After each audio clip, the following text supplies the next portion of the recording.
NASA has just a 20% chance of launching its Artemis I moon rocket on Tuesday, due to an approaching storm that could turn into a hurricane when it makes landfall on Wednesday. The Space Launch System (SLS) rocket and Orion spacecraft are set to blast off on Tuesday, with the 70-minute launch window opening at 11:37 a.m. Eastern Time. The National Hurricane Center predicts the possible hurricane will travel over western Cuba early Tuesday, with a tropical storm hitting Florida midday. Managers said Friday that the rocket is ready to blast off Tuesday on its first test flight without astronauts, after overcoming more hydrogen leaks during a fueling test earlier this week. NASA said it will keep monitoring the forecast and decide no later than Saturday whether to not only delay the launch, but haul the rocket off the pad and back to the hangar. Officials said it's unclear when the next launch attempt would be, whether October or even November, if the rocket must seek shelter indoors.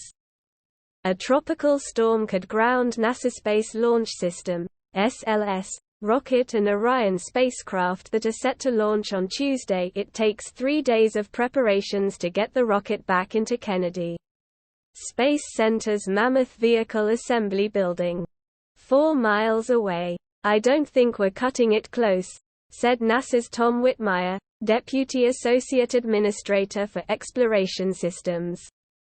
"We're just taking it a step at a time."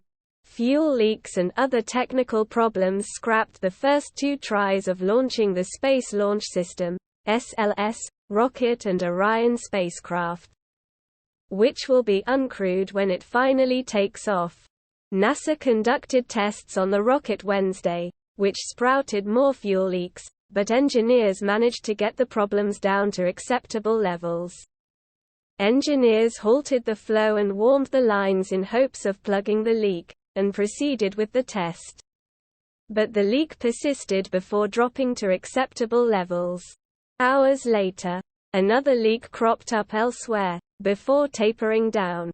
However, the team said all the objectives were met.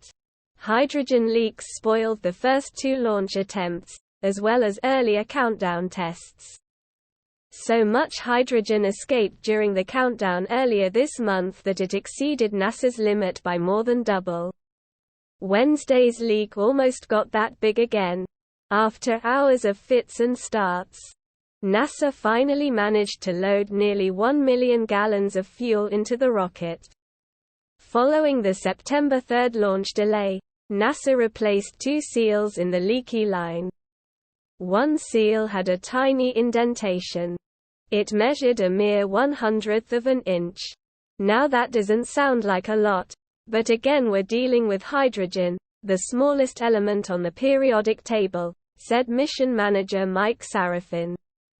NASA also altered the fueling process, easing slowly into the loading of the super cold liquid hydrogen and oxygen.